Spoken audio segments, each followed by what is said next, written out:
On today's episode, Father Paul Sullins goes on Catholic Connection with Teresa Tomeo. They dive into his groundbreaking research on the emotional impacts of non-traditional family structures on children. Father Sullins shares compelling data that challenges mainstream narratives, highlighting the importance of biological parenting. Stay tuned for insights that could reshape your understanding of family dynamics.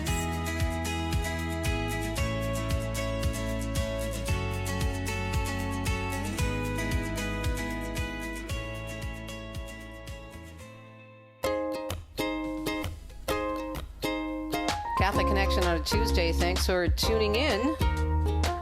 Continuing our Catholic Connection conversation with Father Paul Sullins in the Ruth Institute and Catholic U. Now, there are two stories we're going to discuss with him. He's done some great research in a number of areas regarding church teaching. Of course, works closely with the Ruth Institute and all their great work. Father, thank you, first of all, for your great work. And I just want to briefly mention the story, because it was my lead story this morning, because this abortion issue is so huge as well. Just let me read this to you, and then we can just comment briefly, and we're going to have you back on to dive into this more deeply. But I found this very compelling, having done so much work in the pro-life movement and interviewed so many post-abortive women. A new study found that 1 in 4 women regret their abortion decades after undergoing the procedure. The study, published in the International Journal of Women's Healthcare, measured the levels of distress abortive women feel years after having an abortion. Authored by Father Paul Sullins at the Catholic University of America and the Ruth Institute, the study found that 24% of post-abortive women in the U.S. suffer from serious post-abortion distress. Of these post-abortive women, just under half showed multiple symptoms of post-traumatic stress. Wow. I mean, this is not news to us, but it's just a reminder of something that is not taken seriously enough, Father, right? Right. Try to smother this fact. You can hardly find anywhere in the academic literature that they'll admit that abortion is even troubling for women today. 20 years ago, there was a general agreement abortion was something that people would accept but really didn't want. It was not a happy thing, but something that we may have to put up with anyway. That would be the general progressive liberal view about abortion. But today, they see abortion as something that's part of women's liberation and should be celebrated. And so you don't find a lot of acknowledgement that abortion is troubling for women. Now, I do want to say one thing that is not quite exact in that story. My study did not find that a quarter of women regret their abortion. I wish it did. It found that 25% of women have serious emotional distress from their abortion, but only about half of those women with emotional distress say that they regret their abortion. They say, I had to have the abortion. It distresses me. I regret it. I wish I didn't have to do it, but I had one anyway. And that goes to the point that many women are pushed into having an abortion that they really would rather not have for lots of reasons. Maybe they don't have the support from the partner. Maybe they don't have the financial resources. But there's this culture that a woman, that's the best thing she can do is to have an abortion for the child. So we need to address the moral issue of abortion, but we also need to address sort of the social and cultural pressures that are on women today when they get pregnant. And we're not in a situation where they feel that they can really take care of that child.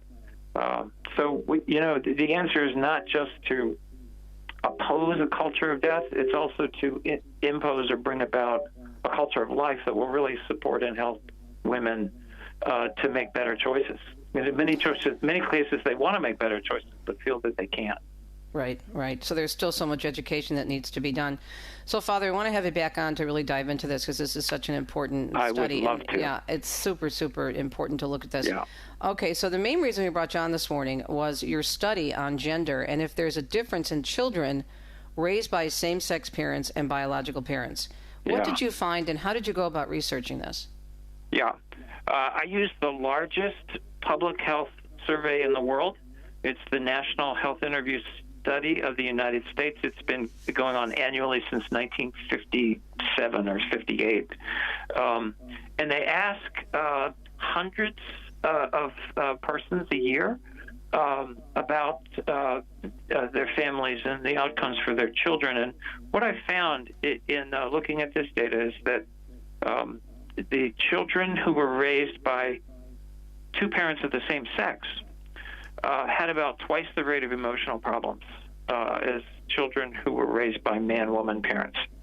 And there were several different measures of that. All of the measures said the same thing.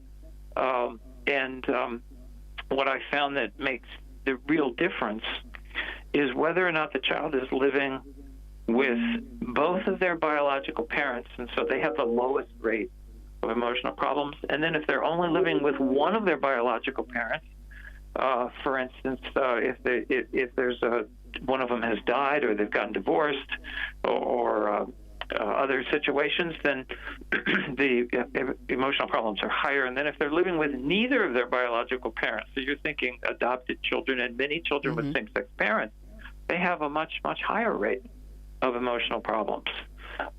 And so the difference between man-woman parents and same-sex parents is that there are no children with same-sex parents that are living with both of their biological parents.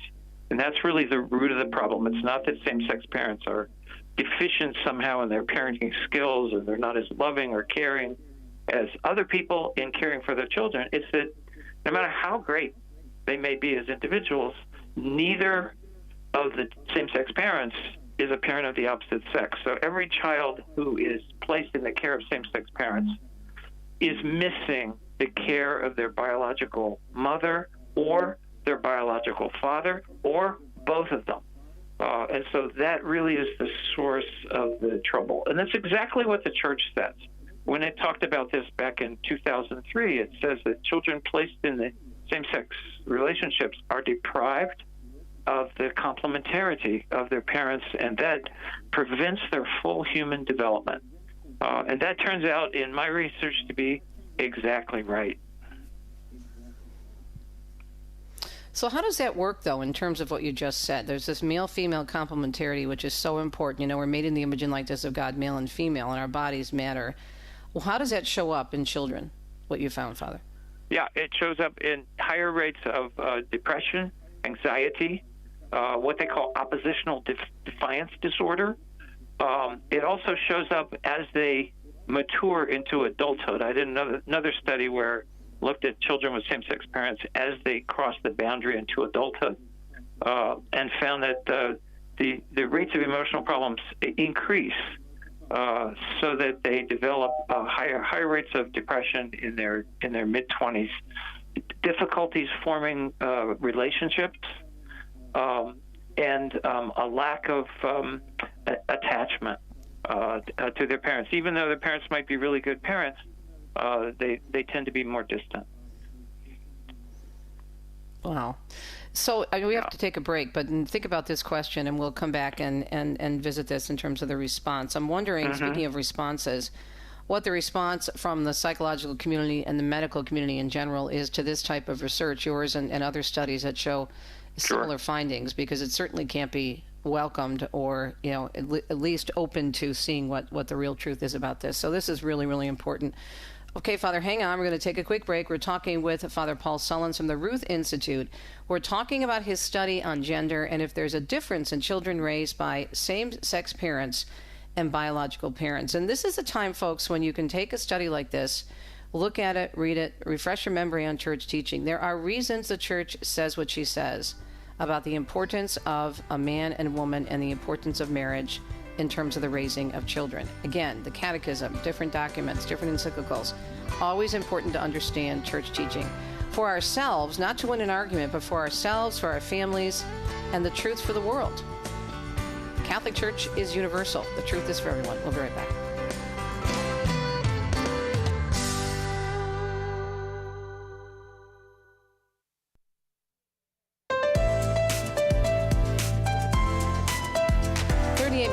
Hour. We look at everything through the lens of Scripture and the teachings of the one holy Catholic and Apostolic faith.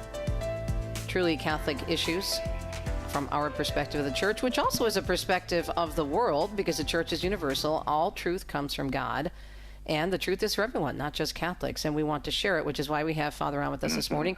The Reverend D. Paul Sullins is a PhD. He's at the Ruth Institute. He's our senior research associate. And this study, which actually came out a few years ago and is starting to get a little bit of traction, but people are talking about it again, at least in conservative and Catholic circles. The study is on gender and if there is a difference in children raised by same-sex parents and biological parents. Father, I was asking you before the break, and we were talking about this during the break, which is no surprise. It's not exactly being received with welcomed arms by the secular media, and also I'm sure many in your same line of work who are researchers and PhDs and whatnot, the psychological community. Right. What's being said about it? Well, the community of psychological scholars is really an ideologically committed group. It's a group that's interested in propaganda, not in objective scientific research. So this study, if it's a weak study that comes out from the other side, like if you're promoting something that's favorable to the natural family, or your research has findings that are positive about that, they'll do the best they can to disprove it. But if they can't disprove it, the next step is to bury it. So this study has been buried. It hasn't been cited too much. In fact, I've had people who have tried to respond to my study, and who have quoted findings from the study without citing it, because they don't want anyone else to find the study and look at it. So I have it out in the public realm. You can search for my name or the name of the study, and you can find it in lots of places. But one place you're not likely to find it is in the references of a lot of scholarly articles that should cite it. By the way, it's called Emotional Problems Among Children with Same-Sex Parents. And that's what I was going to ask you. So repeat that one more time, Father. Emotional problems among children with same-sex parents. But really the best way to find it is to Google the Ruth Institute. They have a great page which has all of my studies on this topic. So you could say Ruth Institute, Sullins, gay parenting, something like that would bring that right up. And it's a wonderful resource page with all kinds of information about my research on this topic. So one of the things that people find, and I have found, is that children with same-sex parents often do better in school. We have a number of studies from the other side who say, well, there you go. It proves that same-sex parents are good parents because their children excel in school. But what I have found is that the reason for that is that if they look at children who grew up with the same-sex parents from birth, they do much better in school. If you exclude those, you're only looking at children who came to be with their same-sex parents when they were 4 or 5 or 6, and a lot of them do when they're one of their parents says, "Oh, I think I'm gay." They come out as gay, and they divorce their opposite-sex partner, and then the child gets placed with that parent. But if they start with birth, they do much better in school. The reason is that gay parents, particularly lesbian parents, are some of the prime consumers of assisted reproduction. These are donor children. And one thing we know about using donor sperm to get pregnant is that the clinics advertise and search for more intelligent men. They'll pay more. And then when people go and select the sperm, one of the things that they select on almost always is higher intelligence. And so children who are conceived artificially through donor sperm tend to be smarter than the regular population. You don't have the natural chance of being just as smart as the regular population.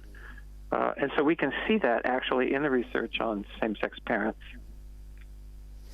That's interesting. Isn't there other research, though, and I know I've talked to Dr. Jennifer Robeck-Morris, of course, your colleague at the wonderful Ruth Institute, about the fact that she did a whole report on this, correct me if I'm wrong, but regarding what happens with donor children when they grow up in terms of the psychological impact, and wondering if they date someone, fall in love, are they related to that person? It's a whole nother area. Right. It is. And so some of these children with same-sex parents, they have both issues, right? And so they'll wonder who their real parent is. And so there's some great research. You don't read much, but it's quotations that I've quoted from lesbian mothers in Scandinavian countries where this is very common. In fact, I would say between 80 and 90% of the consumers of sperm donation clinics in the Scandinavian countries are lesbians. And so what happens is they have the boy that they're raising, and they'll have usually a friend of the family who's male because they want to give some sort of male influence. And the child will say, "Is this my dad?" And they'll say, "Well, yeah." And then they'll say, "Is this my dad?" Because they'll know that they were conceived by donor sperm. And those children begin to search for their real biological parent. It's amazing. And it's, leads to some stresses for those children. And so, yeah, it could be one of the reasons that donor sperm children have higher emotional difficulties is because of the issue of being conceived artificially. Donor parents also differ on what they tell their children. So sometimes they won't tell them until they get older, or the child will find out for themselves. And it's even more difficult for children with two gay male parents because they'll have been conceived by surrogacy. And so they have the issue of not only who their real parent is, but also that their mother, they never can know who their mother is. And so, yeah, there's all kinds of... Once you move away from God's plan for natural reproduction and parenting, you don't move to one other thing. You move to about 15 other things that try to approximate that best way of having children and parenting them.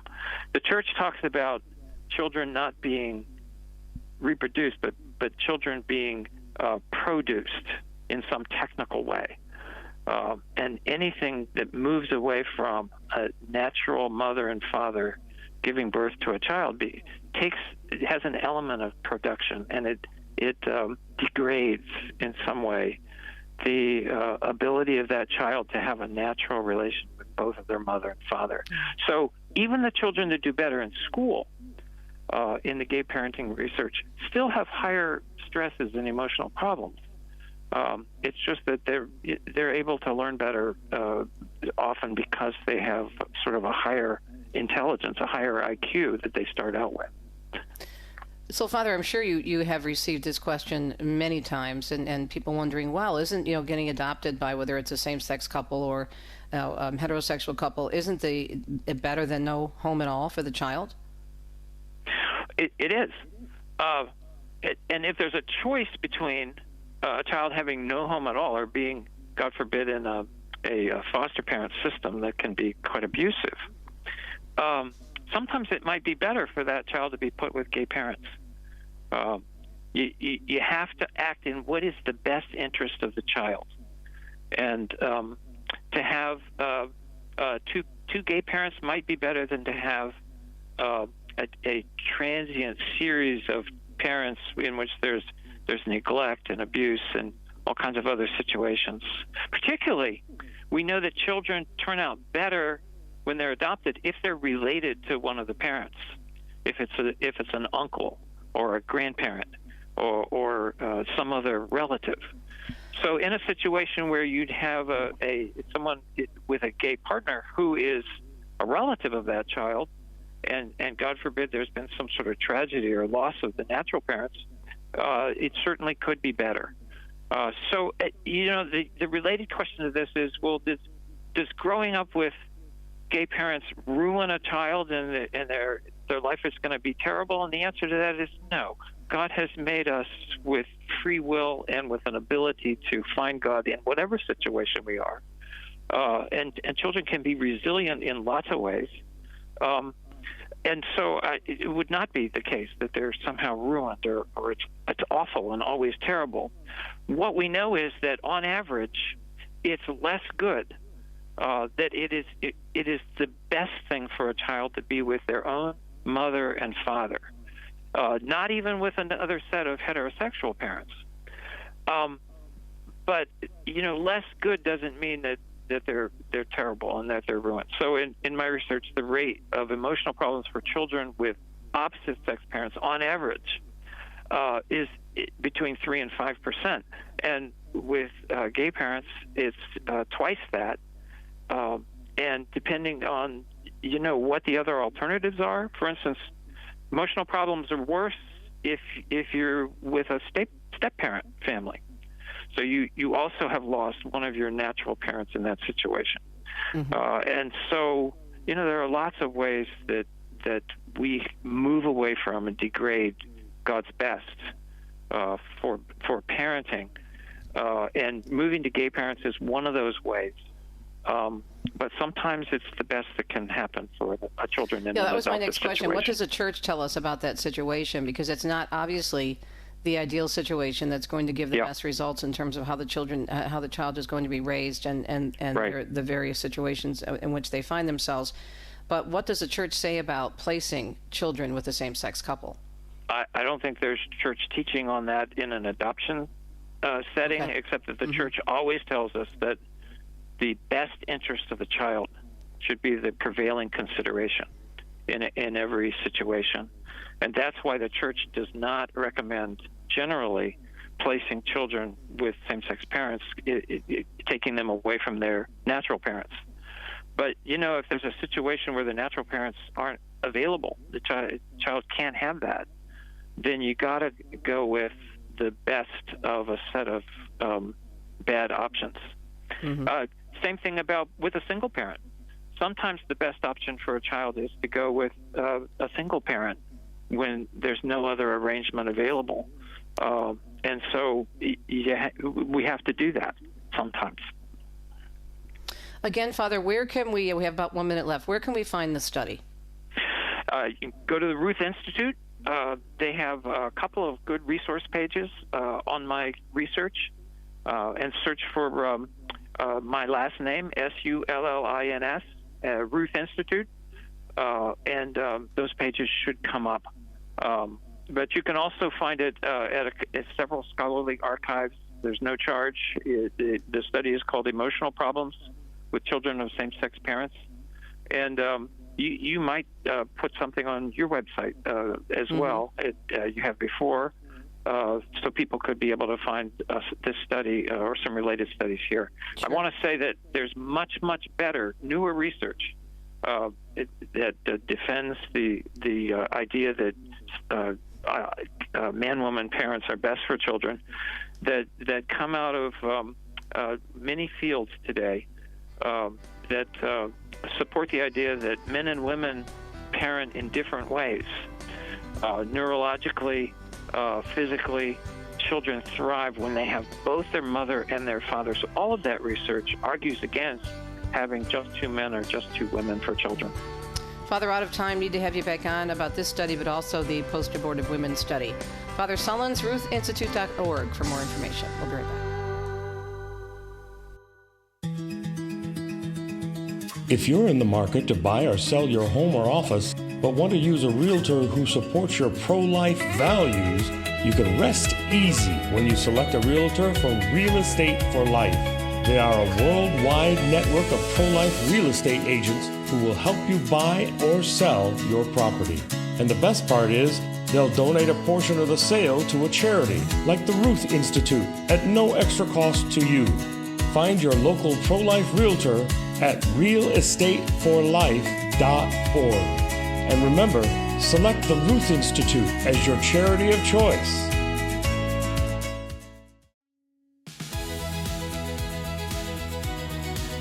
Thank you for listening. Don't forget to check out our new YouTube channel, Ruth Out and About, where you'll find all interviews with Dr. Jennifer Roback Morris.